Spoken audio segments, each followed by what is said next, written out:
What's up? What's up? What's up? We in the building. We in the building and we cooking tonight, man.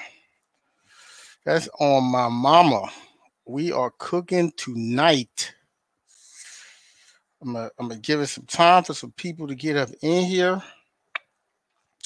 But man, this shit crazy, man. This shit here crazy. Salute to y'all, man. Salute to everyone joining. But you know, we gonna get into this tonight, man. It's been an ongoing thing all day.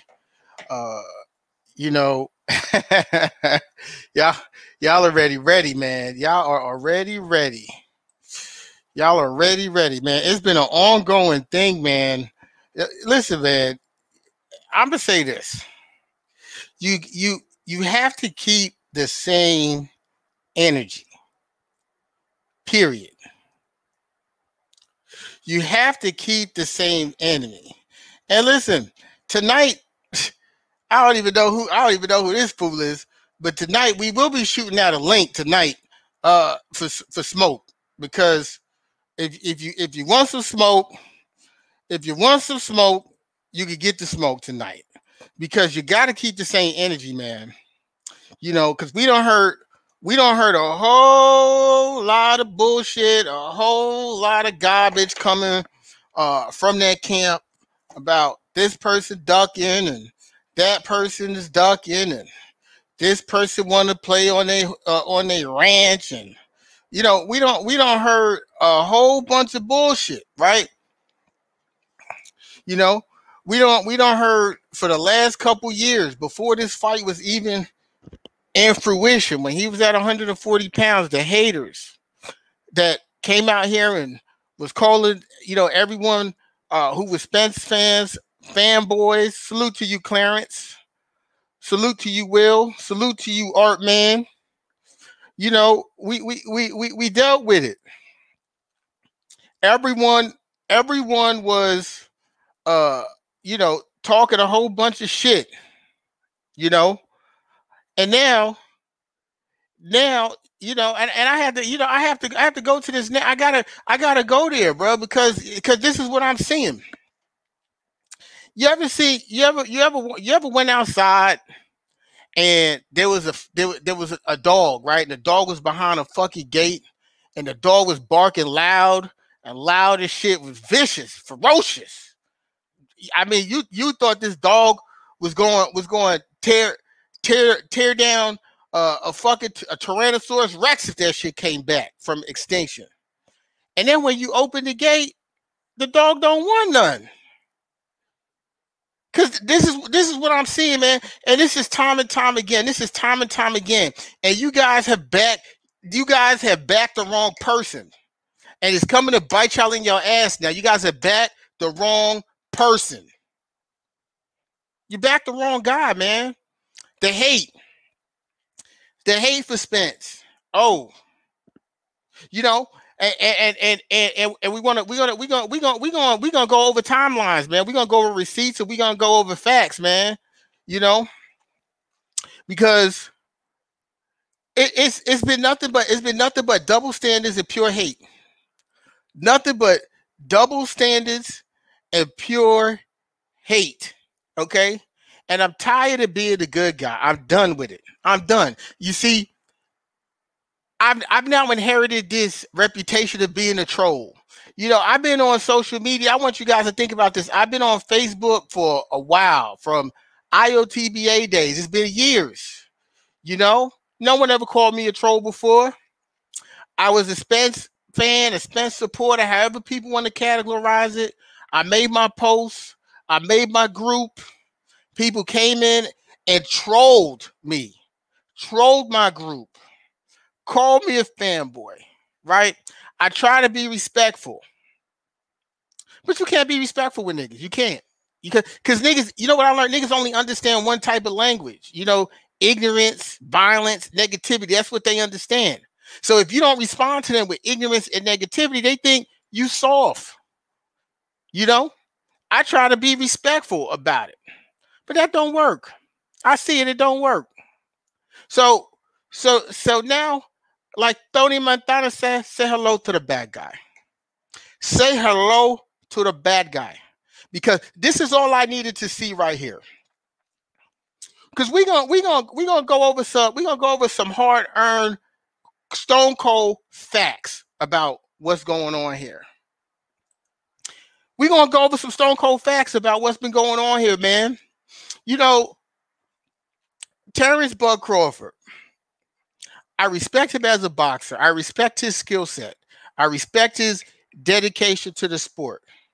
Hell, of me even picking Errol Spence, I respect Terrence Crawford's dedication outside of the ring more than I respected Errol Spence's dedication outside of the ring when Errol Spence went on a lapse for a while. I'll keep it 100. It doesn't mean that I'm a Terrence Crawford fan, okay? That just means I could keep it 100. That's what that means, right?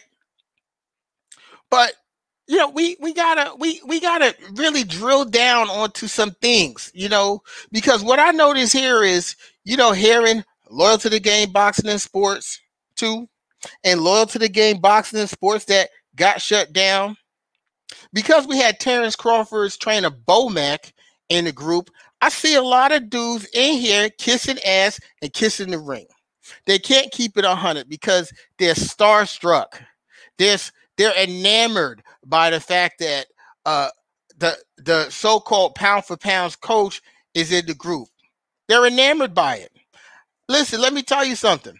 I'm from New York City, man. I done met a lot of famous people. I met people way more famous than Bomac. Bomac's not famous. Bomac may be somewhat famous in the world of boxing, but boxing's not a big world like that. Okay? In New York, you could be walking down the street. I mean, shit, I done seen Ice-T driving down my block in the back of a S550 back in the 90s. Mike Tyson. I ran into Cuba Gooding Jr. I ran into Diddy in New York. I hung out with Wyclef in his studio before. These are all facts. So I don't get enamored by people that, you know, are normal people who may have a platform or maybe a guy who is doing his thing. And I'm not going to knock Bomac because let me tell you something. Bomac, Terrence Crawford, all of these fighters, Errol Spence, Derrick James, I have to respect these guys because these guys had a dream. They stayed focused on their dream, and they're at the top 1% of what they set out to do in life. Bomac as a trainer, Terrence Crawford as a fighter. I can't knock those guys. But what I will say here is, see, the problem with being at the top 1% is this. The spotlight's on you. And if you don't like being famous or you don't like being popular, too fucking bad. That come with the territory. If you don't like people's opinions, too fucking bad. Salute, Nitty G. Salute. Too bad if you don't like it. It is what it is. You know? And here's the thing. When you are the party who comes out with the negativity first, when you are the party who comes out talking about money in the media first, when you are the party talking about another fighter's personal life, calling him a drunk first, you opened yourself up for scrutiny too. Period. Point blank, period. And those are the facts, whether you like it or not. And one thing I will never do is I'll never be personal with none of these people. I don't know these people. These people got families. They got kids.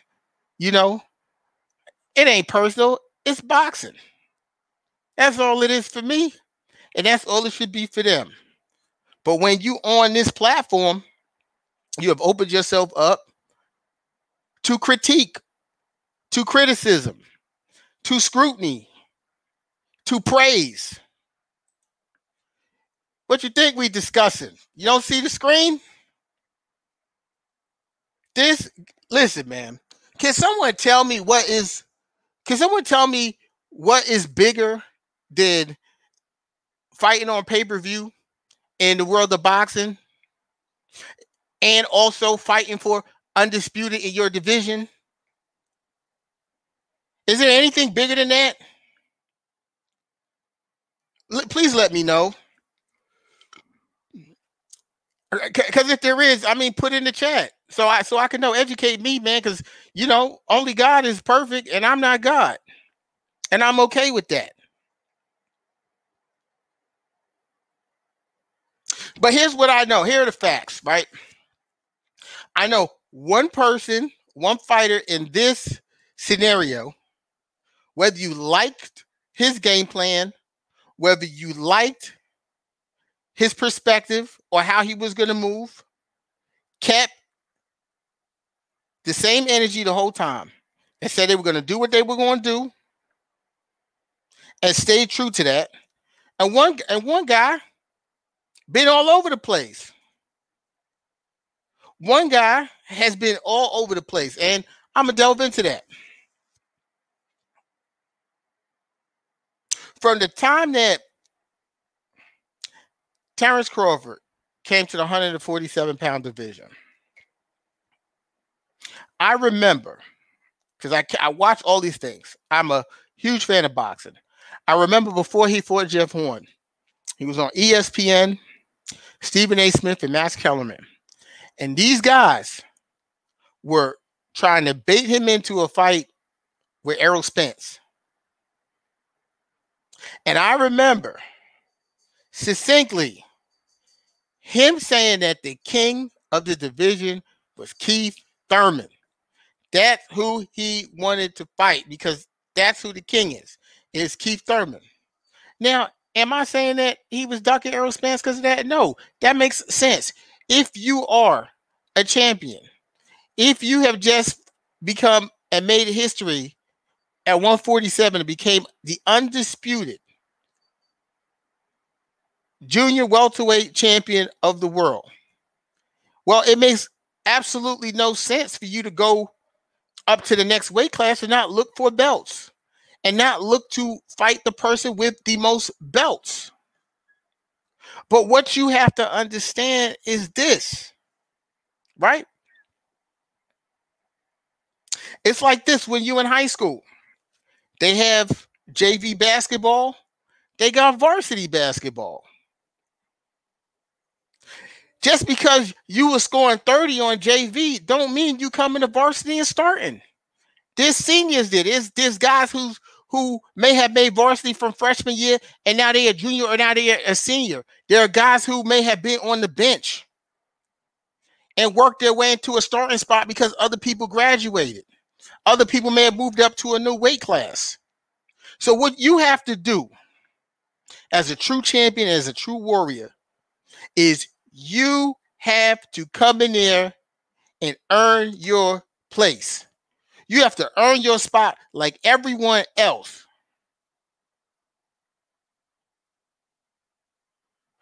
And I get it.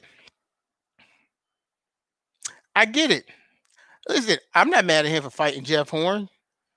For you to be a player, you need to be a champion, right? So you go in there and watch Jeff Horn.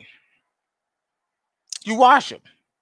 We know that this guy's supremely talented. We know that this guy has skills. We know that this guy, Terrence Bud Crawford, has dedication to the sport. We know that he has supreme talent. Ain't no one debating that. But ain't a damn soul in the world didn't think he was going to beat Jeff Horn. No one did. No one didn't think Terrence Crawford wasn't going to beat Jeff Horn. And he did that. But let's rewind just a little bit further back. See, because there's a whole big fucking pink elephant here in the room that no one wants to address. And it's why I have a problem with the way that their camp comes out and addresses business. Now, how did Jeff Horn become the champion? Does anyone remember that? Jeff Horn became the champion by beating Manny Pacquiao in a very, very, very close fight. Now let me ask you a question. Why was Manny Pacquiao fighting in Australia?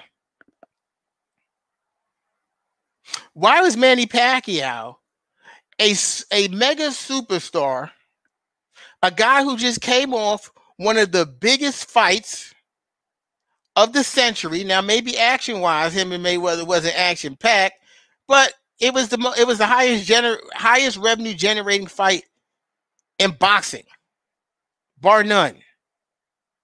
Why was this guy fighting Jeff Horn in Australia, man? Was Manny Pacquiao trying to get a fight with Amir Khan overseas in Dubai, and was trying to make this fight without top rank? Without top rank. He was trying to take his WBO belt, right, and go over to Dubai on his own and fight Amir Khan and make a whole lot of money. And what happened? Bob Arum threatened to sue the investors because he said Manny Pacquiao still technically was under contract with Top Rank. There was all kind of bullshit in the contract where no one really understood what the hell was going on, right? No one understood what was going on because you got these multi-million-dollar Middle Eastern investors ready to bid on this fight and bring this fight out there to Dubai, I believe it was.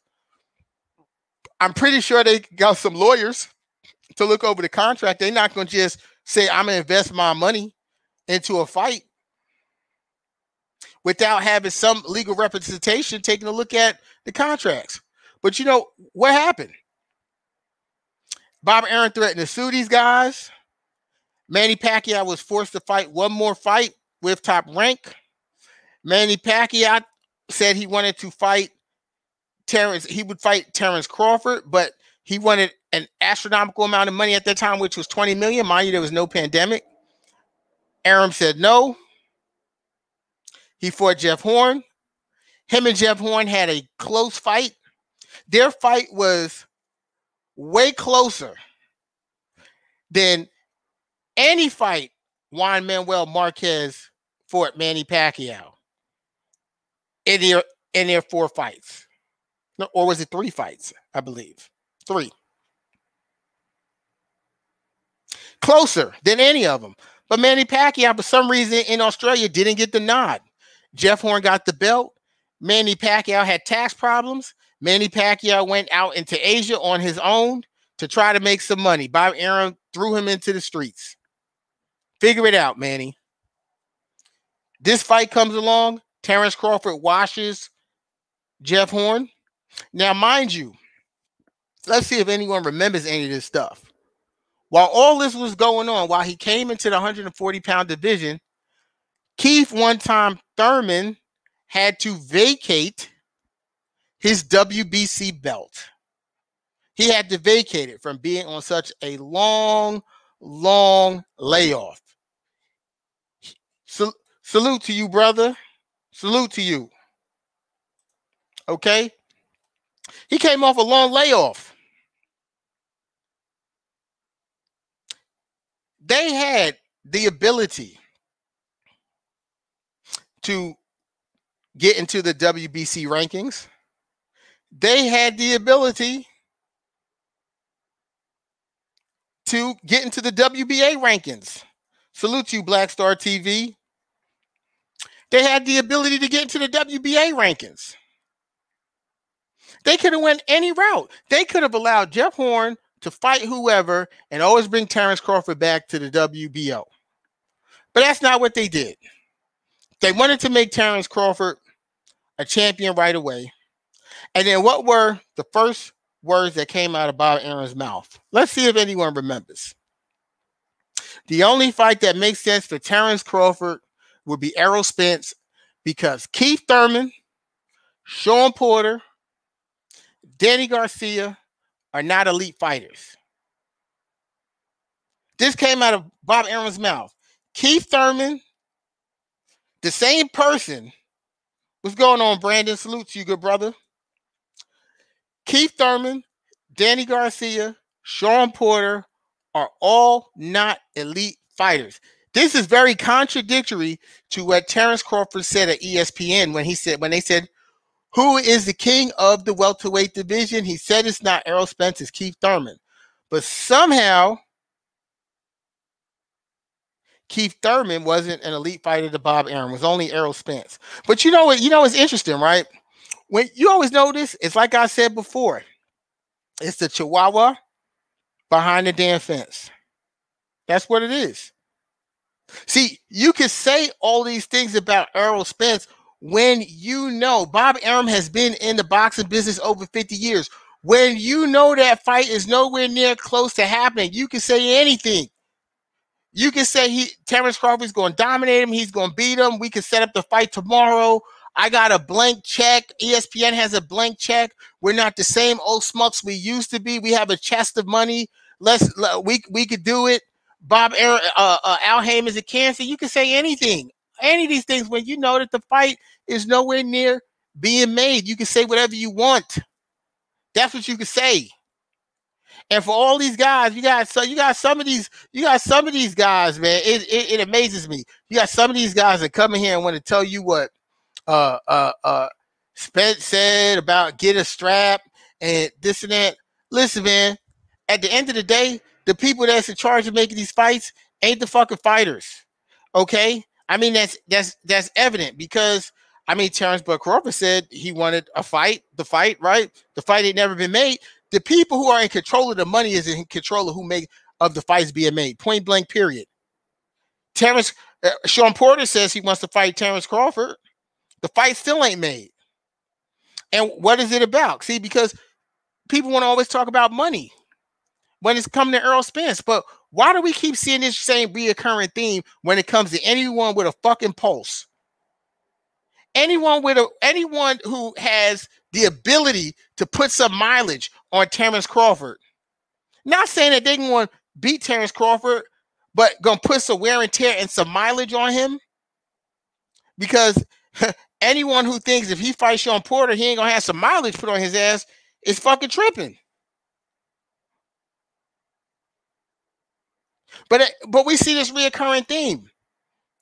Keith Thurman, we're not interested in him. Sean Porter, we're not interested in him. We're interested in Errol Spence, but what we do know is this. What's going on, family? That guy, salute to you. But what we do know is this. That fight was nowhere near being ready to be made. See, people don't look at all the little things that had to happen in order for us to even get to where we are today. Then what happens? Bob Arum decides that he's going to sign Tyson Fury after Deontay Wilder. I want you guys, because this is a very important part of this whole equation. A lot of people gloss over this shit like they're stupid. He decides to sign Tyson Fury while Tyson Fury has a rematch clause. I mean, it's so interesting. You know, when Tyson Fury was so-called having mental illness and breakdowns, that's the nice way. See, it's always different. You know, for non-melanated people, you know, it's a opioid crisis. For melanated people, they crackheads. It's mental illness for Tyson Fury. No, Tyson Fury got rich. He got rich. He started partying. He started doing drugs. He got fat and was out of control. And no one wanted to give him a chance. Deontay Wilder says, and I'm not going to get into the whole Deontay Wilder saga. That's for another day. We're going to stay right here on this topic. But Deontay Wilder says, okay, let's make some money together. I can't get the Joshua fight. Let's make some money together. They come together. They make a fight. We ain't see Bob Arum run over there and say, hey, Tyson Fury, let's make a fight with Deontay Wilder. He said, this guy's a damn drug addict. I'm not giving him none of my money. But after the fight was a draw and he saw an opportunity because there was already a rematch clause and he saw an opportunity to have to get to the negotiating table with Al Heyman, the same guy he called the cancer because he couldn't get in contact with. He signed Tyson Fury. And then he finally meets with Al Heyman and sits down with Al Heyman. And then comes back and says that the fight's going to happen. The Spencer Crawford fight is going to happen. This is after he said that Al Heyman didn't exist in the media, that he was a figment of Sam Watson's imagination. These are his words. These ain't my words. These are his words. Now, what happens? After this fight happens between Tyson Fury and Deontay Wilder and COVID and all these things happen, he doesn't want to honor the rematch. He doesn't want to honor the trilogy. They have to go to arbitration. It's still a mess. So you got to think about it. You do business with this guy, with the Manny Pacquiao fight, you're in court. He's suing you for $100 million. He forces his way into another business for another big money fight. You're back in court in arbitration. And then you expect him to drop everything that he's doing with the fighter that he's developing and building, and it has him on the right track to become a 3-time unified world champion at the 147-pound division, and you got a guy who has basically been frozen out from fighting the same people you said were not elite fighters. Now you're upset that you can't get the fights with these people. Well, whose fault is that? I guess you know what? That's Errol Spence's fault. That's Errol Spence's fault. You know who else's fault it is? It's whoever is in charge of giving Bud advice. That's whose fault it is. Point blank, period. End of story. Now you go and fight a guy like a Kell Brook. We ain't going to get into the semantics of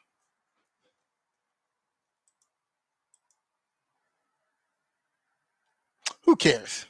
You know, we're not going to get into the semantics of, you know, who he said he was going to fight after and all these other things. We can't get into those semantics. But the fact is, after you fight Kell Brook, you say you want to fight Manny Pacquiao.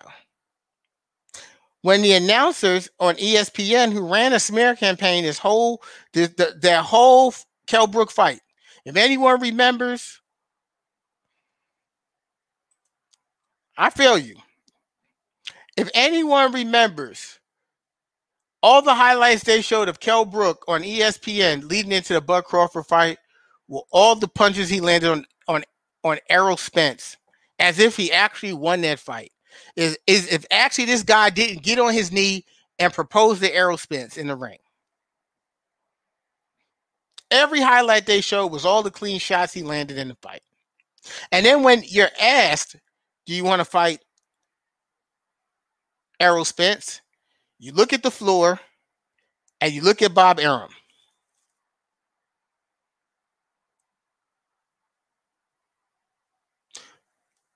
I guess that's Errol Spence's fault. I guess it looked like it's Errol Spence's fault. You said you want to fight Manny Pacquiao. You didn't even want to sign the contract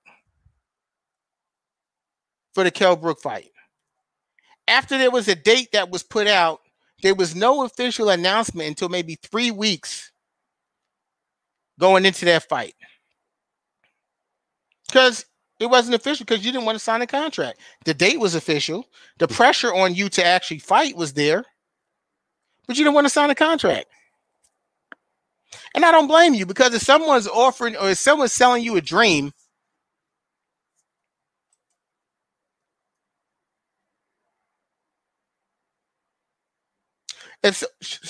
salute to you, Tom Ross. No problem. Just hit me up. I'll send you a link. If someone's selling you a dream and telling you there's a pot of gold over the rainbow, And then all of a sudden, they tell you, like, once again, here's a rusty nickel. You ain't gonna want to take the rusty nickel. You thinking about that pot of gold over the rainbow. But listen, man,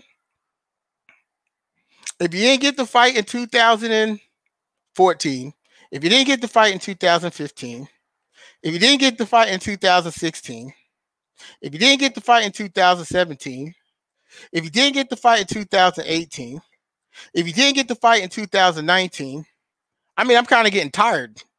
If you didn't get the fight to 2020, and we in 2021, and you still talk about the fight, when are you going to let that go, man? When are you going to let that go? Why aren't you tired of that? Because, everyone had a problem when Spence was saying he wanted to fight Manny Pacquiao and not you immediately when he had the belt, because Manny was a big money fight and he could have got a belt. But now he's a 42-year-old guy with no belt.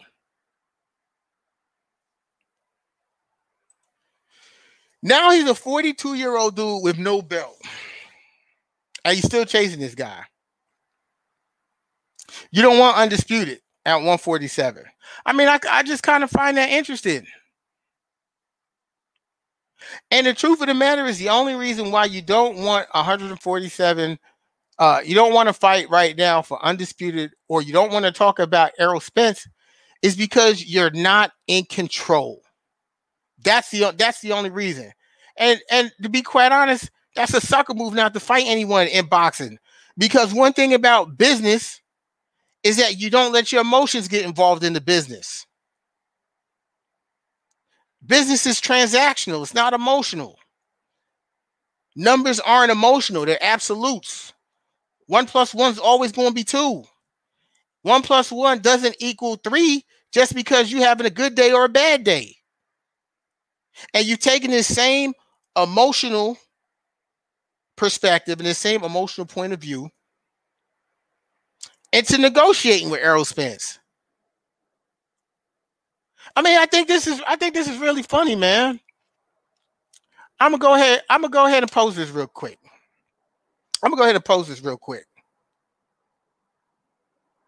How do you want a 60-40 split?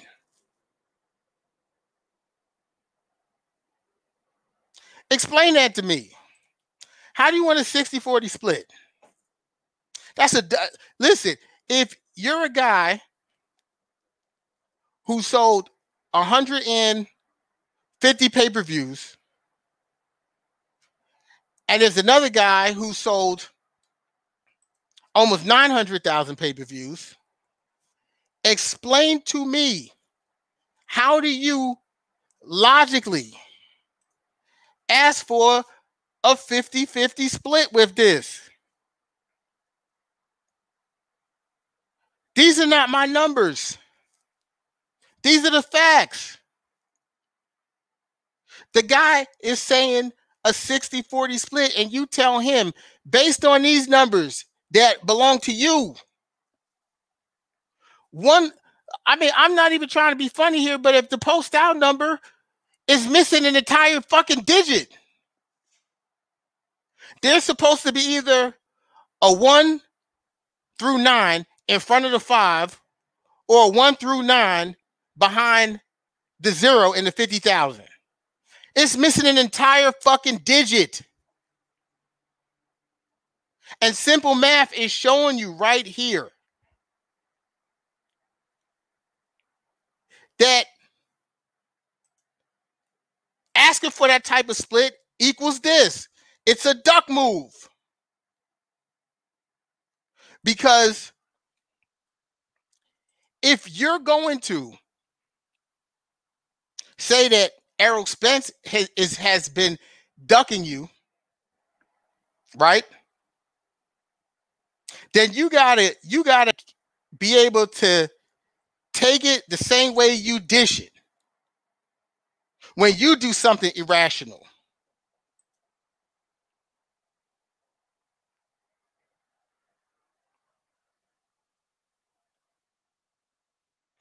I appreciate that, man. It's like when you do something irrational, you have to be held to the same fucking standard.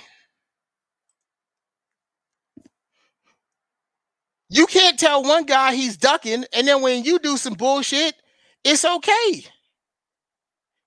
You got the same people.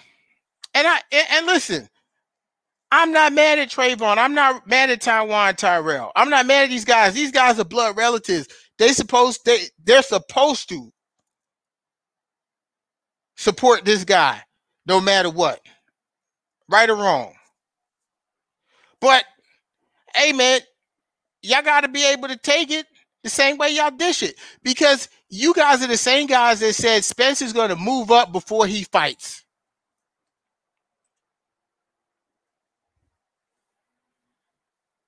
I'm gonna read your comment.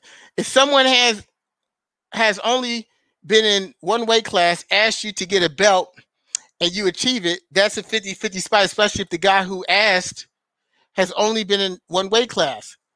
Skill set deserves 50-50.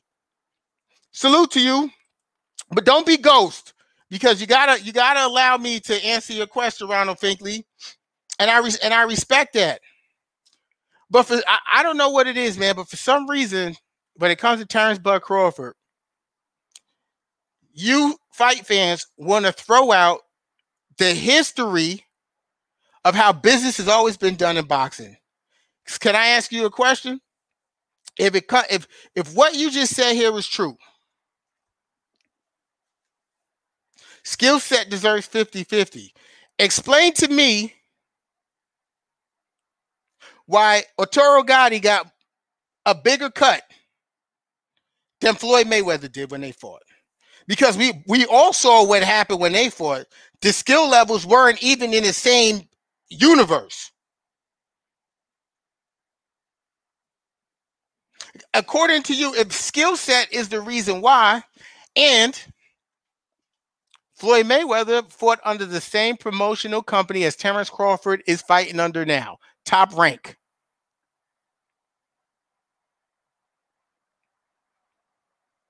Right? So skill set is the reason why. Why didn't Bob Arum get Floyd Mayweather a bigger cut than Arturo Gatti? I just want to know. You know? Let me say something about skill set. I think the world of Jerome Boots Ennis. I think he may have one of the best skill sets in the entire sport of boxing.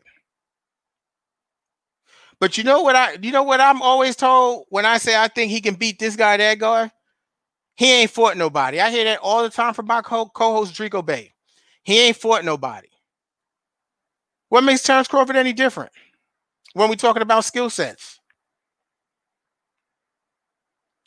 What makes him any different? Inquiring minds want to know. I mean, I sure as hell want to know.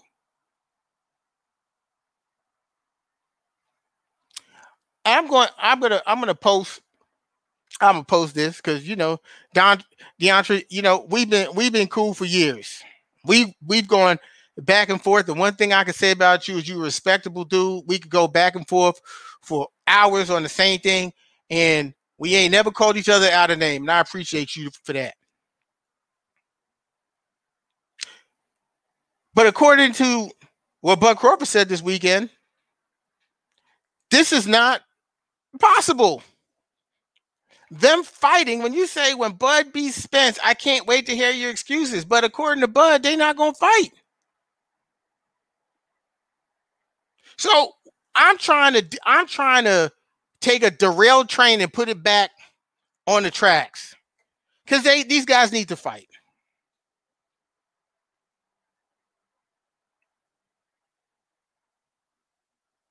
These guys need to fight. This is the biggest fight in the sport of boxing. And it's a weak-ass excuse if you're going to say you're tired of Errol Spence and this behind you, but you got Manny Pacquiao here who's 42 years old, been knocked out multiple times, and this is the most important fight for you, and he don't have a belt. See, because it all made sense for you to run after Manny Pacquiao when he had a belt. It made a ton of sense. I ain't have an issue with that. If Manny Pacquiao had a belt, I understood the leverage in that. You get a belt, Manny's single-handedly going to bring about 400,000 viewers. It being against you, Terrence Crawford, it probably was going to do, if him and Keith did 600, y'all might have did 750. And then guess what? That 750 plus your 150 is 900,000. You knock Manny Pacquiao out, which I believe you would do in that fight. And then you have a legitimate argument to ask for 50-50 now. You done fought Manny Pacquiao. Manny Pacquiao passes you the torch. You have 2 belts. Spence has 2 belts. Y'all do about 750,000 pay-per-views. Spence sold about 900,000 pay-per-views. Your 150 with those 750 is 900,000. That's a 50-50 fight. That's a 50-50 split. That's a 50-50 split. You got 2 belts and the same amount of sales and less fights. Well, actually, it'll be the same amount of fights. Y'all both, this would have been 3 pay-per-views, but you would have done a mega pay-per-view with Manny Pacquiao. So the numbers, because everyone get mad when you bring up numbers, but I'm bringing up the numbers that are bringing it into your favor by you saying you're going to fight Manny Pacquiao to make it a 50-50 split. And I couldn't argue it. I know that there's hard negotiations at the table, but what could I say? Y'all both got over 900,000 views. Buys. No, you know, I gotta look at Facebook, because I ain't looking at Facebook real quick. I need to see who making these dumbass comments. Talk about I'm an accountant. Oh, I'm an accountant. That's the fucking problem. I'm pretty sure. I got a feeling I know who it is, but let me see if I can find who it is real quick. Let me see. Oh, it's Lewis SG talking about I'm an accountant. Okay. No, man. I just understand how to add and subtract. I mean, it's a pretty basic shit. You know, it's the shit your parents teach you before they send you to kindergarten. You know, you use your fucking fingers. You put up 2 on one hand. You put up 1, and they tell you to count all of them. Then you say that's 3. That's what it is.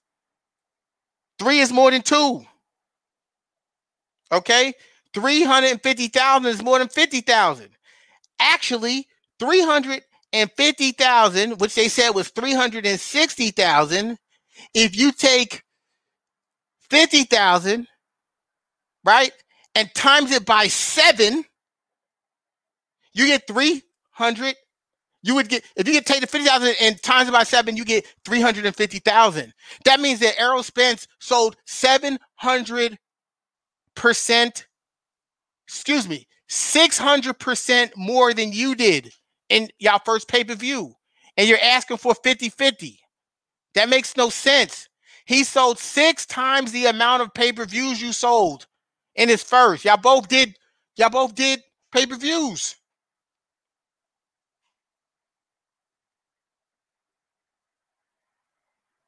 That's 600% more sales. That's like I go to a job interview. Lewis SG goes to a job interview. We both in the same profession. The hiring manager looks at both of our resumes, sees that I've sold 600% more sales, and I have 600% more clients than he does. And Lewis SG says, you know what? I'm not taking this job unless we get the same pay. You know what I would tell the manager of that job if he told Lewis we both going to get the same pay? I would tell the manager, fuck you, and I tell Lewis, best of luck to you, but fuck you too. This is a bitch-ass job, and I'm leaving. Because if I bring more value to a situation, I'm supposed to be compensated for that. Point blank, period. And there's a reason why I have this thumbnail up, this overlay up. There's a reason for it. Because what the big pink elephant in the room is about this whole negotiation thing is that if Bob Arum would have allowed Terrence Crawford, which he deserved back in 2014, based off all the things that he had did for Top Rank at that point in time. If he would have allowed him to fight Manny Pacquiao, he would have been in the driver's seat. He would have won the fight, according to Bob Arum. Bob Arum said he protected Manny Pacquiao because he liked him. He didn't want to see him get hurt. He killed the fight. Terrence Crawford would have been in the driver's seat, and none of this would have been an issue today. And no one wants to address that. What you want to do is go be mad at Errol Spence. What you want to do is go be mad at Al Heyman for doing their job correctly. That's what you want to be mad at. Manny Pacquiao comes over to the PBC. He makes $20 million after pay-per-view sales fighting Adrian Broner. So if you're telling me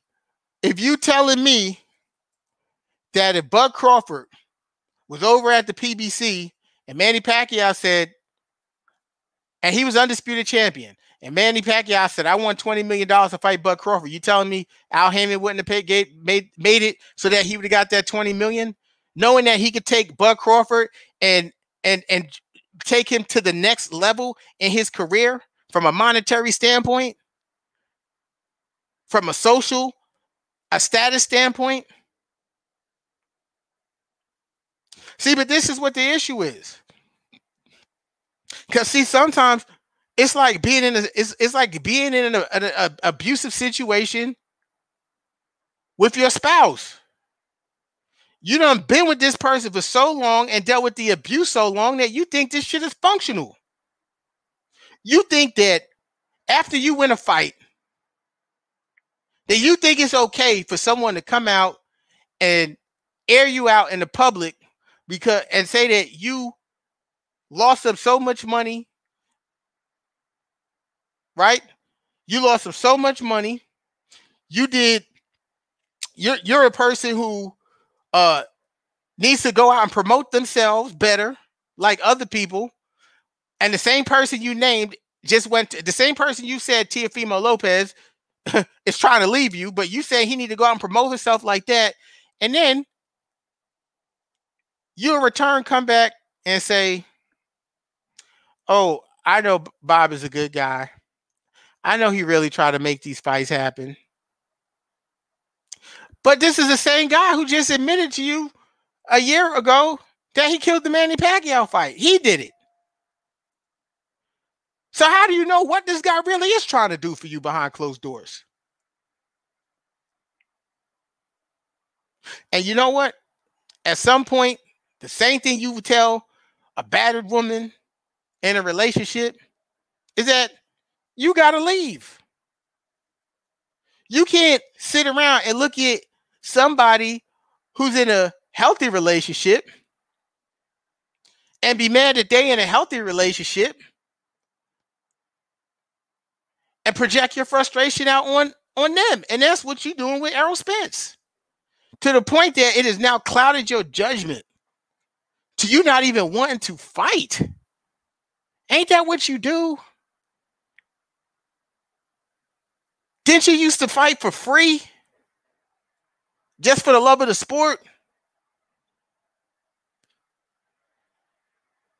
When someone got you to the point where you don't even want to fight no more, bro, it's time to go. Now, unless this is some incredible chess move that you making, where you trying to throw Bob Arum off the scent, and in October you leave, I understand. I mean, I have to commend you for that.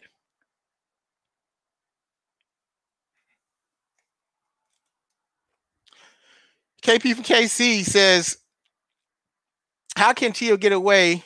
Bud can't is illogical. He want to stay with Massa Bob like Steve is Django. Look, man, listen, I don't know. It may not be that. I don't know this guy's, all his inner workings of business. You know, the boxing game is a dirty game. I said this before. It's like the music business.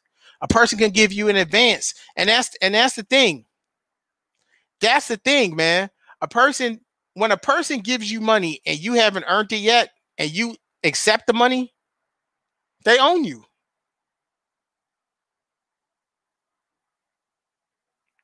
When a person gives you money that you have not worked for yet and you accept it, they own you. So if you don't gave me $50,000 and said, you know, you've been a good lad, and here's this, and here's the bonus, and you don't took the money, and now it's time for you to leave or stay, and you may want to leave, but you know that you took that money, and if you go to leave, this guy has a reputation of prolonging legal situations to where you can't even make money for the next 2 or 3 years, and you just had your 6th kid. Are you going to leave? It's a question you got to ask. So I don't know if it's what you're saying. I'd like to give him the benefit of the doubt because I know the game is dirty.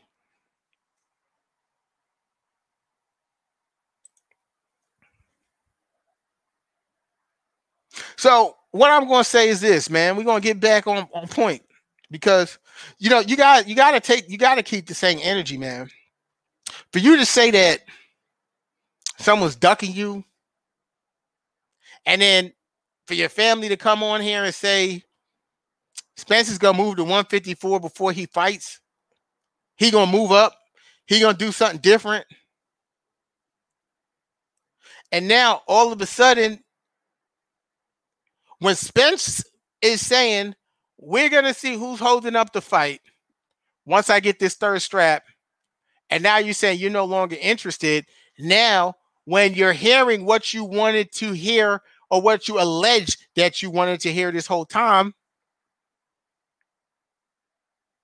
I gotta say you ducking. And what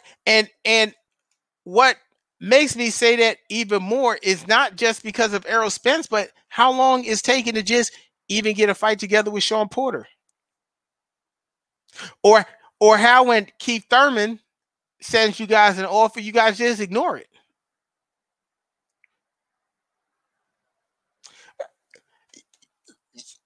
Let me tell you something, Clarence. That man better stay away from Jermell Charlo. That'd be the worst type of fight for him to take. Because you know what Jermell Charlo has a reputation for doing? Getting out boxed off fight and knocking niggas out. And that's exactly what'll happen. Bud'll be dancing. Bud'll be using foot movement. He be going southpaw. He be going left to right. And Mel going to swing one of them shits and take his motherfucking head off. And you know what's going to happen? People going to blame Errol Spence for it. Well, he couldn't get the Spence fight, so he had to go up. He was forced to go up. No, he can't get the Spence fight. Because to me, I think it's a very easy and basic thing to do.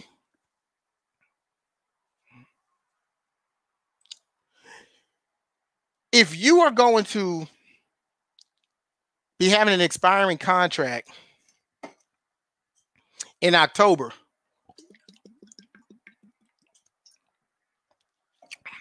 if you're going to have an expiring contract in October, why not fight? Why not just fight Sean Porter? If you believe that you deserve 50-50 with Spence, why can't you pay Sean Porter the same way Spence paid Sean Porter? Oh, I get it. It's a pandemic. Okay, so let's rewind then. Why not pay Sean Porter the same way Spence and Heyman paid Danny Garcia? You sure didn't hear no money gripe about that fight being made. It just got made in a pandemic. While your handler made you fight in a bubble with no one there but your family.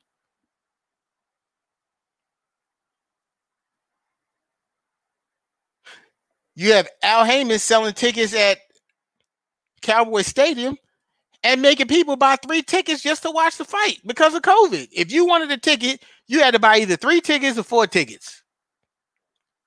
But that's the difference of having someone who's working in the best interest for you or having someone who's working in the best interest for themselves.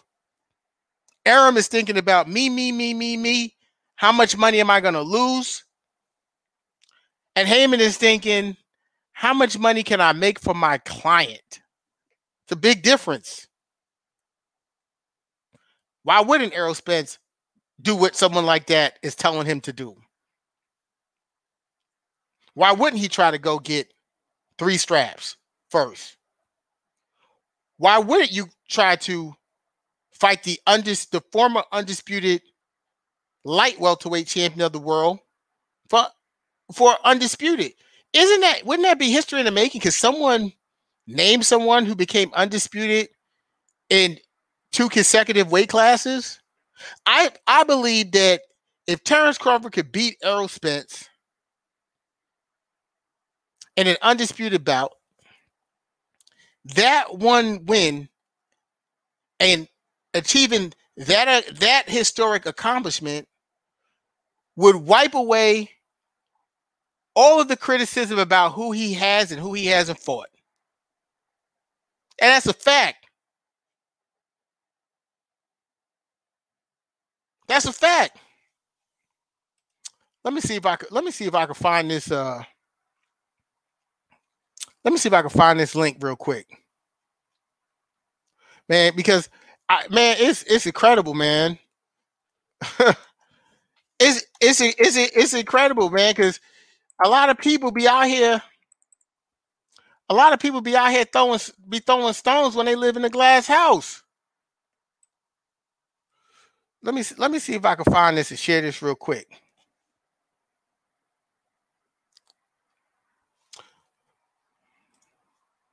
See if I can share this screen with y'all.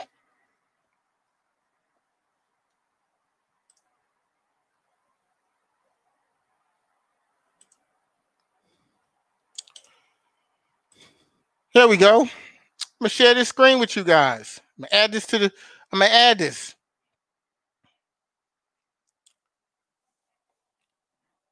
Michael Benson on Twitter. Terrence Crawford on Canelo. He shied away from Jermell Charlo Andrade for a long time. When you look at Canelo's career, it's like he shied away from the black fighters. I think the black fighters give him the most problems. Mike Coppinger, the same guy who Bob Arum went to release all of that negativity on you after the Kell Brook fight, says, incredible to have Terrence Crawford accusing someone else of shying away from fights, let alone someone like Canelo, who has fought Shane Mosley, who has fought Floyd Mayweather, who has fought Triple G twice. Okay? The list could go on and on. And listen, I don't like all the people that Canelo Alvarez is fighting at this point in time in his career. But Mike Coppinger says Canelo's, you're right, KC.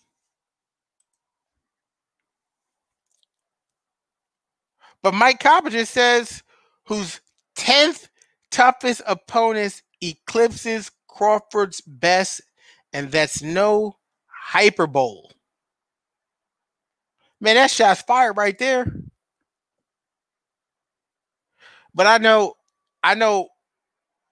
what you guys will do is if Mike Coppinger is at a fight and he asks for an interview, you won't give him an interview. I know that. But you won't give anyone from New Media interview. And that's an issue to me, man. And with Mike Coppinger stating this,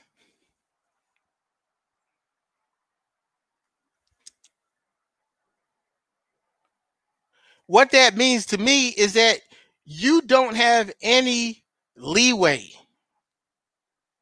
to say that you're not taking the Errol Spence's fight, because it ain't just Spence fans that have an issue with who you fought your whole career. It's now old media as well. And where you effed up in this tweet with old media is when you said he shied away from black fighters. Well, guess what? Guess what? Guess what? You just like anyone else now.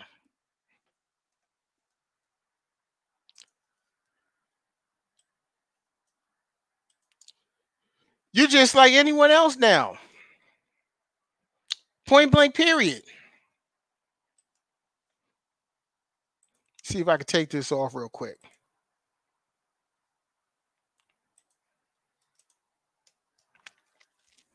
You just like everyone else. These guys are not going to protect you.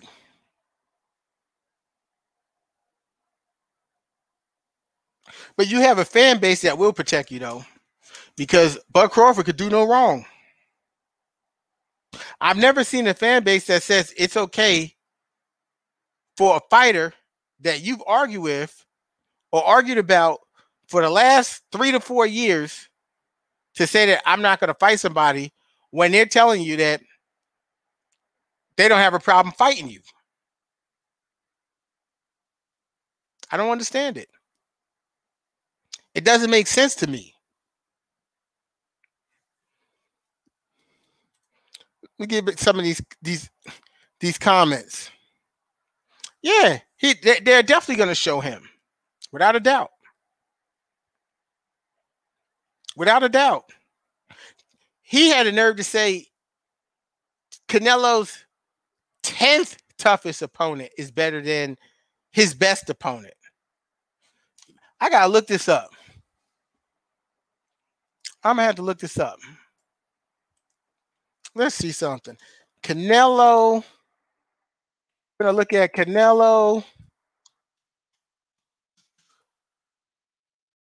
Alvarez. Let's see that. Box record.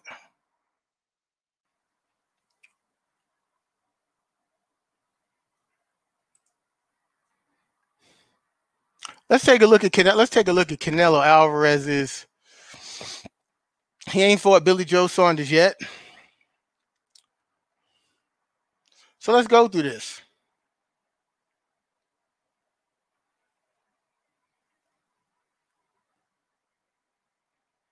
So we can all agree that Canelo Alvarez's toughest opponent to date that beat him the easiest was Floyd Mayweather. Man, look how long ago that was. Man, Canelo has put in a whole lot of work here, man.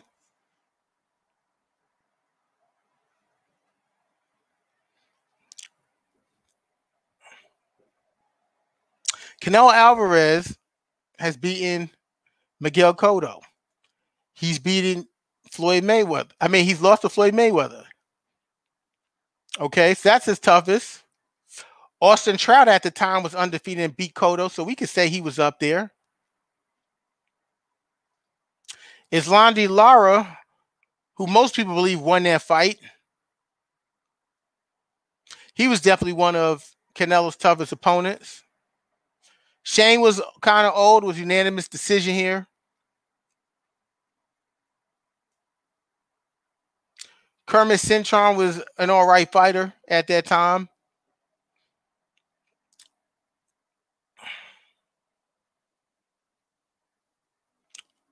Triple G, definitely those two fights.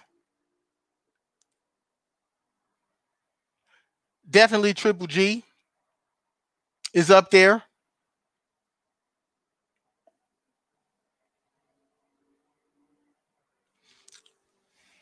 Let me see something real quick.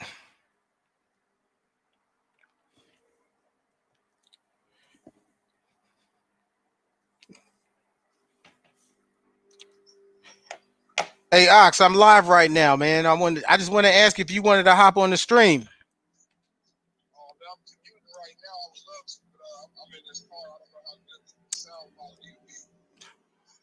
All right, no problem, man. Let me get back to it. I paused it. I was gonna shoot you a link. Okay, my bad, bro. You all good? We gonna chat. All right. So we take a look at this, man. Sergey Kovalov.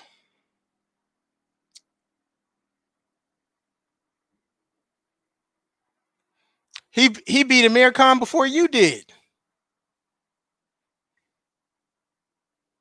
James Kirkland.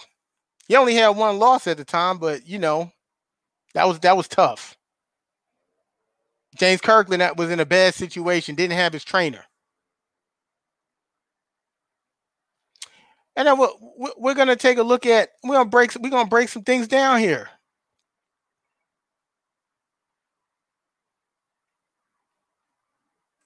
See, this is what you can't be overly critical about others. Like they say, you can't throw stones when you live in a glass house.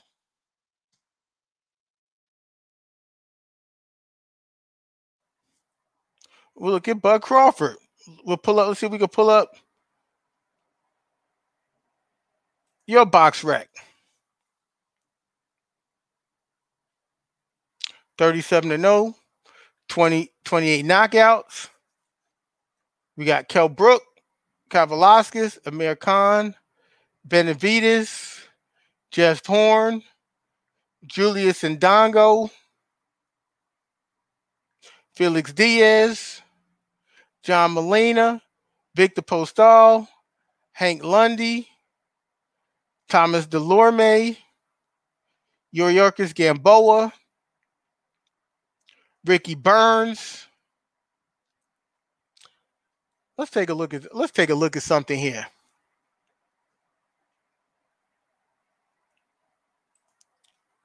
Jose Benavides.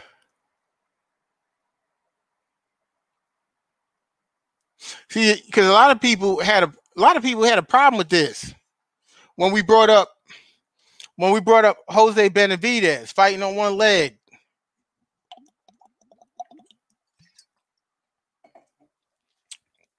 Right? A lot of people had a problem with this. They said, no, but Jose Benavides, he came back and he won 2 fights after he got shot. Well, let's take a look at the caliber of opponents. Damn. These two opponents only got 1 star. Frank Rojas. Let's take a look at Frank Rojas real quick. Because, you know, that's the great thing about the internet, man. You could always do a little bit of digging. Who the fuck did Frank Rojas fight before Benavides? He fought someone who was 1-5. He fought someone who was 2-3. He fought someone who was 0-3. He fought someone who was 2-1.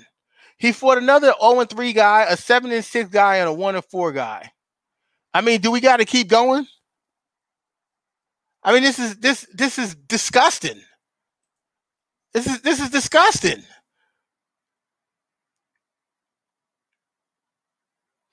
Let's look at the other guy he beat. He was 24-5. Matthew Strode. Let's take a look and see who this guy beat.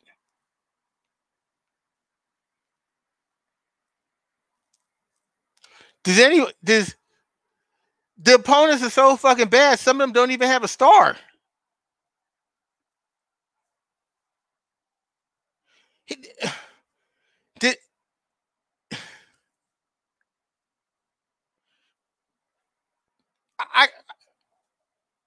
Okay, Mike. We know who Mike Alvarado is. Okay, we'll go with Mike Alvarado. I know who Mike Alvarado is. But who the fuck is the rest of these dudes? So you guys got to get off the gas with this Jose Benavides shit. Talk about these guys was fucking undefeated. This is what you say. You guys said he was undefeated. This is what you guys said when we said he ain't fought nobody here. Okay, so this Amir Khan, we all know who this guy was, right? This is the guy you gave 5 million pounds to, which was 6 million and change to fight. This guy fought Samuel Vargas.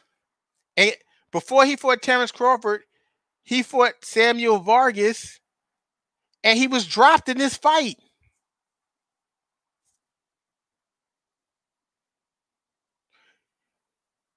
He won against Chris Algieri. We know what happened against Canelo Alvarez.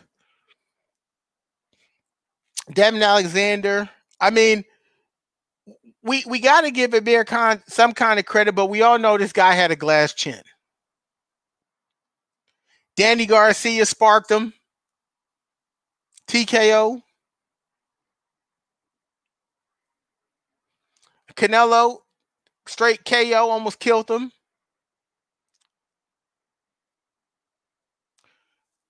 He might have got robbed by Lamont Peterson fighting in DC. They took a point away, I believe, for holding, which gave Lamont Peterson the win.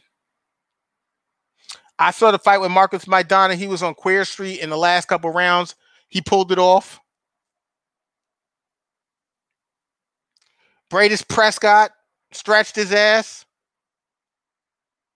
Okay, so we all know about this guy here. See, because we just gotta go with the facts. Jeff Horn. We all know he beat Manny Pacquiao, but let's take a look at Jeff Horn's record. He was 18-0. So he beat Manny Pacquiao. That was a big. He lost to Terrence Crawford. I don't know who this fucking guy is at all. The fight in between Manny Pacquiao and Terrence Crawford. I don't know who this guy is. One thing I do know is that his eye was shut after this fight. I do know that. He fought another guy who was 39-5. Another guy who was 20-1. Let's take a look at this guy, Rico Mueller.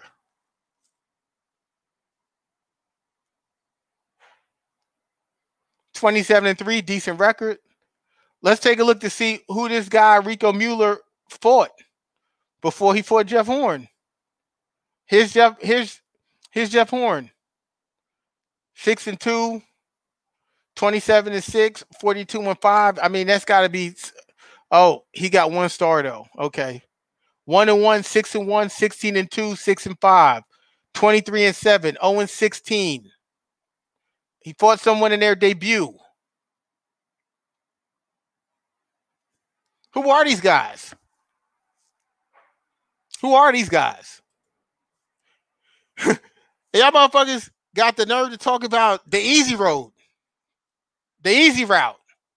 Man, I tell you, man, it's crazy what you could do with the fucking internet, man. It's crazy.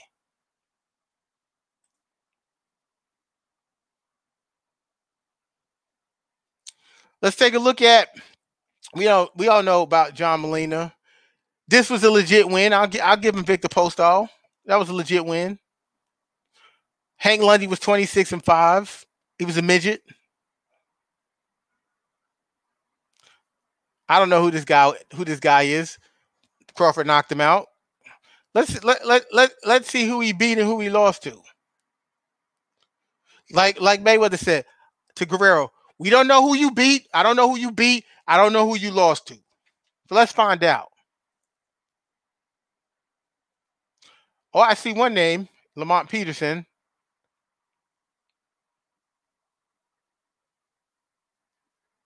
Lost to Crawford for the 19-6 guy before that. 25-3 guy, 32-7 guy, 15-4 guy.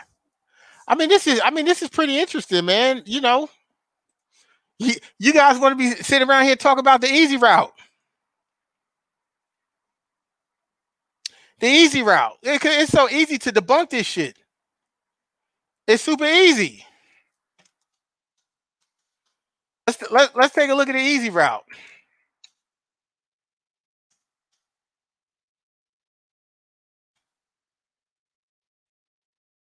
Let's see what we can find about the easy route. Lord, I ain't know there's many Dan Spencers in fucking boxing.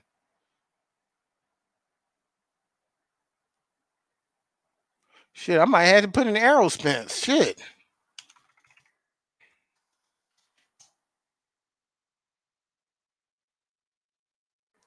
Let's see what we can find. Errol Spence Jr., pro boxer, DeSoto, Texas. Oh shit. Well, I don't know. I ain't putting in all that shit. I ain't got that. Well, we gonna take the easy route on finding this shit. That's something me and Spence got in common. We like to take the easy route. Why are we gonna make it difficult? Let's take the easy route.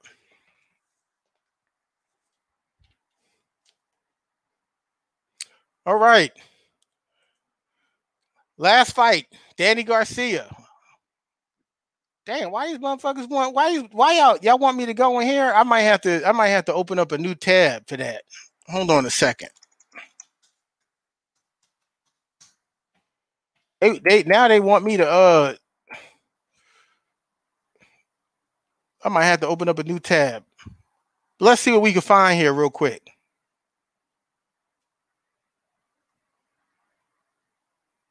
Boxer Rec don't want to work for me now. All right, I'm gonna take that down. Let me take that down.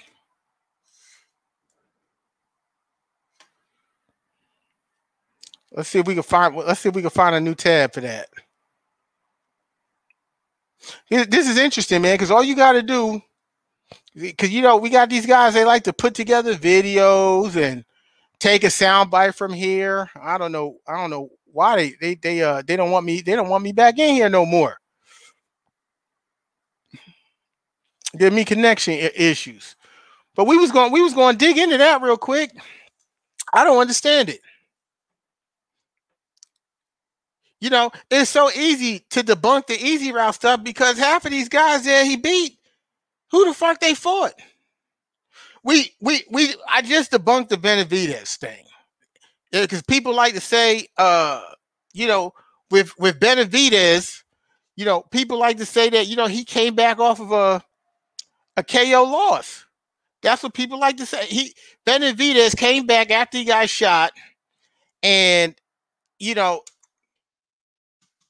came off of a gunshot, and he won 2 fights, and we saw that the people that they put him in there with had 1 star next to their name, and they were both bums.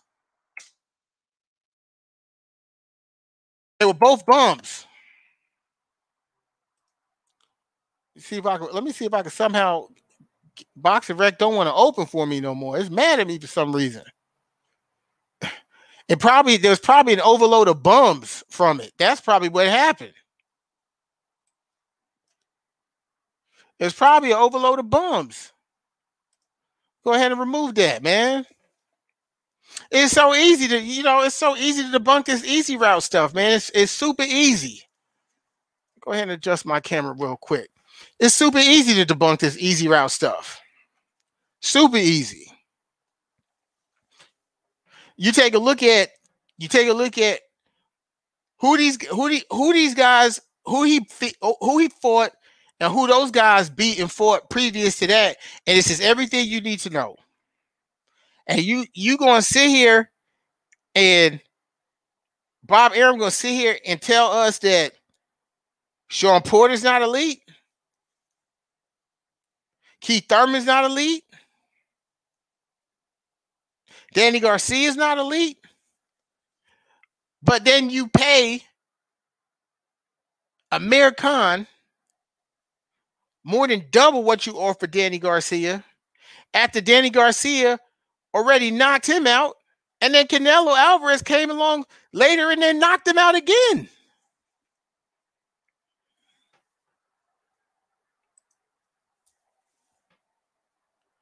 This is I got to give it to you, KP for KC. This is the yellow brick easy road. Hey, but you mad at Spence? That fight is behind you, bro. Your legacy is behind you. If you dodge this fight, your legacy, and you know what? You can't be mad at Errol Spence because you would be doing the same damn thing, picking up another strap If Benavidez had a strap, you wouldn't have fought Errol Spence next. You'd have fought Benavidez for it. If Amir Khan had the WBC or the WBA, you would have fought Amir Khan for it before you'd have fought Errol Spence. But since Errol Spence has the leverage and he's doing everything that anyone else will be doing, which is what he considered as the easy route, now he's ducking you. Come on, bro. And I said that too, Casey. If the Errol Spence's fight is behind you, what fight is in front of you? Is it Manny Pacquiao? Because I'm going to tell you this. I would be like Bomac. I'm going to stream it. If he fight Manny Pacquiao, I'm going to stream it. I'm going to stream it, period. Because that's what y'all did with Mikey and Spence. You came out publicly and said you streamed it. I don't want to see him fight no 42-year-old with no belt. I don't want to see that. I'll watch the highlights. Who that? I'm trying to, that got to be from another group, man. I wish you guys would just click the StreamYard link so I could figure it out. So I could figure out who I'm responding to. Who's saying the Errol Spence fight was never in front of him? Let me see if I can find a. Okay, here we go. That's Michael Walker. You maybe had to go to a whole nother joint.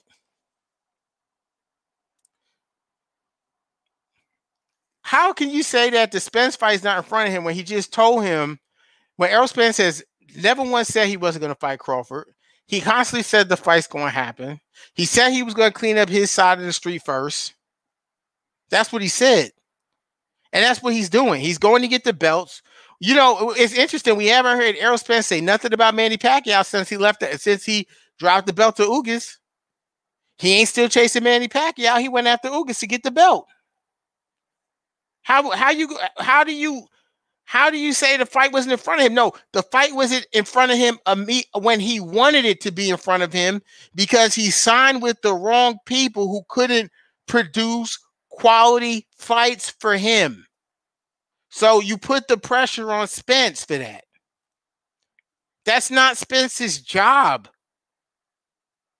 Spence's job is not to come rescue or provide an opponent for you when you need it. His job is to do what he's supposed to do for the best interest of his own career. So when you guys meet up, he's in the best possible situation for the biggest fight in the sport of boxing. And now that's where we're at. Oh, you're saying Bud was never interested. I see. Okay. I see. All right. And this Taiwan, right? And I got, listen, man, Taiwan, now we don't have words, but I got love for Taiwan because Taiwan, you know, he's loyal to his little cousin. You know what I'm saying? I get it. It's cool. I get it. But you say Amir Khan fought Canelo too, and Amir got a fan base, but the fight didn't sell. You know, and the thing is, I'm not going to disagree with you with the thing with Amir Khan has a fan base, but it's about timing, bro. Because if you followed Amir Khan at that time, Amir Khan was in negotiations to fight Kell Brook, and the UK wanted Amir Khan. UK wanted Amir Khan versus Kell Brook, and they were in negotiations with Eddie Hearn. They were both supposed to be on the Matchroom. And what did Amir Khan do? Amir Khan backed out of the fight because he wanted rehydration clauses because he felt Kell Brook was too big and he knew he had a paper thin chin. And the UK turned on him. And then he went to fight Crawford for the bigger payday. That's why the fight didn't sell, because Amir Khan did not bring the UK with him. They turned on him.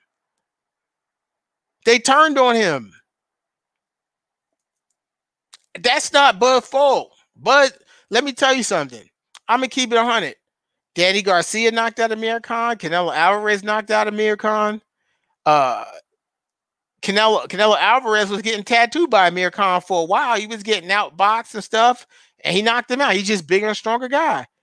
Bud straight out boxed Amir Khan. I never seen that before. And the post fight conference, I've never seen him beat up like I've never seen him black and blue like that in the face before. We go Amir Khan. Let's see. Post fight.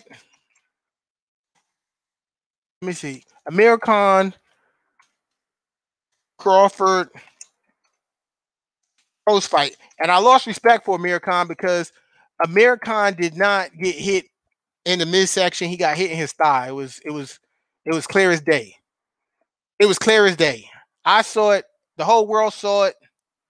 Let me see if I can find an image of this really quick to see to show you what this motherfucker looked like after he fought Bud. Let me see if I could it might play as a video, but here we go. Look at this motherfucker's face. I ain't never seen Amir Khan look like that. So I'm not gonna take the win away from Bud, but the whole world knew that Amir Khan had a paper chin. And he got his ass beat. I ain't never look at his face. His shit black and blue, fucked up. He quit in that fight. No one wanted to see him fight no more for that. But the issue was, let me see if I can find it. Crawford Khan odds. Let me see. I put John. Let's see if we can find it. Let's see if we can find the odds on that fight. I got it on images. Let's go here to all real quick. Look at this.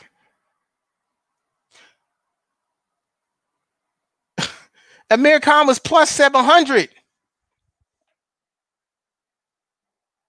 He was plus 700. That means if you bet $100 on Amir Khan, you win $800.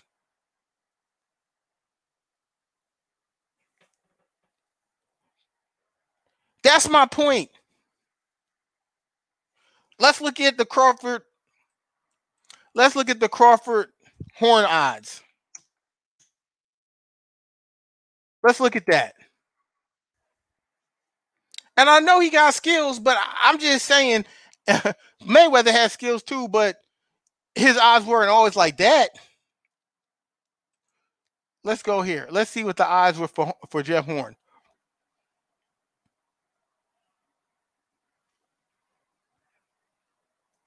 Amir Khan had bigger odds than Jeff Horn. He had bigger odds than Jeff Horn.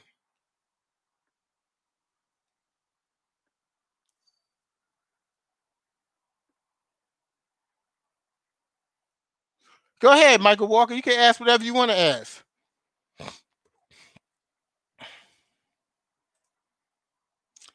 Let's look at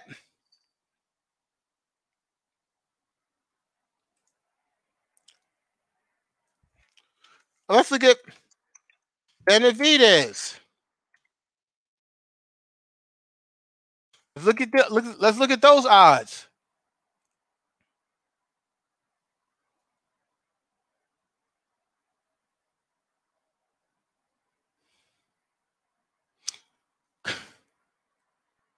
You had to bid $3,000 to win $100 betting on Bud.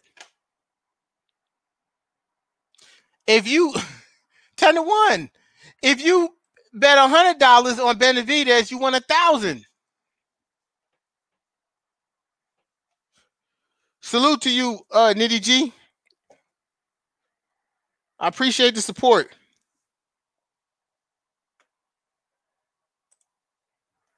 What do you think about everyone wanting Charlo to move up for Benavidez? I think Charlo should do it. I mean, he ain't got no good fights at 160 pounds. I think he should do it. I don't know if he should be forced to do it. But my thing is, if you're gonna open your mouth and you're a fighter and you say you could beat everyone from 175 down to 160, and you got the opportunity to fight a guy who it would be a big fight, and there shouldn't be any issues on getting a fight made because y'all both fight under the same banner, I say fuck it, go for it.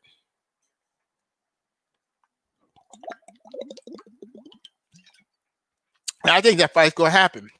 They're talking. I think that fight's gonna happen. Absolutely. Let's see. Nobody blamed Bud for what he did, what he thought was best for him when he resigned for the guarantee. Yeah, I can't knock a man if he's making a financial decision for himself and his family. That's his own business. Fault that shit backfired and he didn't leave, but in a good position for the mega fight, which is true. That's true. And like I said before, sometimes when you take guaranteed money, you know, you may not have as much control as you think. And that's the issue. That's the issue. Now you done took this, you got handlers, and these handlers are gonna push you in whatever direction they think is best for them, not for you. Who this? I don't know, man. Bud said he don't want the fight no more. It's behind him. I don't think there's. I honestly feel like that's not right. That's not fair to the fans. Period. You know, because if you have the patience to wait around for Manny Pacquiao for this long, then you got to have the patience to fight Spence as well. Because it was your side saying that Spence was going to move to 154. Now you want saying you want to go in a whole different direction, even though this guy is saying after I get my third strap, we're going to see who's holding up the fight. Meaning he wants to fight you. Meaning that he's constantly said the fight's going to happen. He's constantly said the fight's going to happen. So because you're exhausted with your situation that you signed into and you can't get the fights that you feel you deserve, even when now these guys are coming to you and they're saying, let's fight. And you're saying to these guys now, you ain't want to fight when you had a belt, or your handler is trying to underpay them. That's not Spence's fault. And this is why I get upset with anyone who gets mad at a person like Kevin Durant. Anyone who gets mad at these athletes or LeBron James when he took his talents to South Beach, because it's either you or them. And there's always a window of opportunity where you have the chance to place your destiny in your own hands. And that is where you are no longer bound to that piece of paper called a contract. When the date expires on your signature, you have to do what's best for yourself. Because you could go and do what's best and want to be loyal to people, and these same people will go to the press and talk shit about you in the press and destroy you from a business standpoint. You said Ortiz Jr. versus Mikey who? I'm not following. Oh, you're asking versus Ortiz versus Mikey Garcia? I think that would be a really tough fight, but I think Ortiz might pull it out. I think that Mikey Garcia got too much mileage on him, and he don't belong at 147. I feel like Mikey has a better skill level, but I'm not sure if he's the same. I don't know if he's the same fighter after the Spence fight. He didn't look that great against Jesse Vargas. He looked like a superstar against Robert Easter Jr. He looked like a superstar against Adrian Broner. He looked like a superstar against Sergey Litnitz. He looked like a superstar with the other guy from the other Eastern European guy he knocked out cold. But against Jesse Vargas, he ain't looked like a superstar. And quite frankly, I think some of those fights that he fought previously to fighting Errol Spence were tougher fights than the Jesse Vargas fight, and he didn't look that great. So I don't know about Mikey Garcia. I think I think that he got a couple years beat off of him.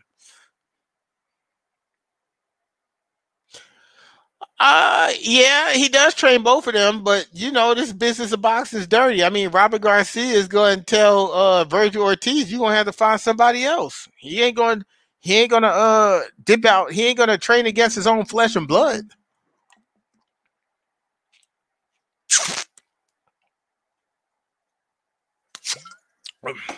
Nothing like some cold water. Yeah, I think Mikey looked good versus Vargas. He's not easy. I don't think Jesse Vargas is easy. I think he's a tough fighter, but I also believe there are levels. And Mikey Garcia at one point was a top pound for pound fighter. So, you know, that's just my thought process on that. Jesse Vargas was never in the pound for pound discussions, you know. So I have to. I'm gonna have to go with Mikey Garcia being just a better fighter than Virgil Ortiz. Let me see. I'm trying to see if I can get Box Rec up here. Let me see if I get Box Rec. I just opened up a new tab, and I'll see if they'll be nice to me because whatever I did, it won't connect. I don't know. It's telling me the page ain't working no more. Let me take this part off and see if. No, it's telling me I need to log in. Let's see if I could. I don't know. I'll have to do that later. Yeah, I'll have to do that later. But yeah, Mikey Garcia is was a pound for pound guy. I mean, it's you know, if I'm going to give kudos to Mikey Garcia moving up multiple weight classes, I got to give Bud kudos for moving up multiple weight classes. So we can't take away from Mikey Garcia, but Mikey is too small at that weight. He dared to be great. I feel like Floyd Mayweather was technically too small at 154. That's why he couldn't fight all the guys at 154. He had to be strategic about who he fought at 154. Guys were bigger, guys were stronger. Those fights at 154 were tough for him. Cotto fight was really tough because of the weight. I mean, you got guys who are naturally walking around at 190 pounds, dropping down to 154. And Floyd Mayweather is actually walking around at 150 pounds. And when he's coming into these fights, on fight night, he's weighing like 150, 152 pounds. Not the right weight class for him to fight at. Same thing, I mean, with Mikey, but this is what you do when you are great. You take the risk. And you can't be upset at the fighter if they beat this guy, because if they lost, then you'd be giving that guy his props who beat him.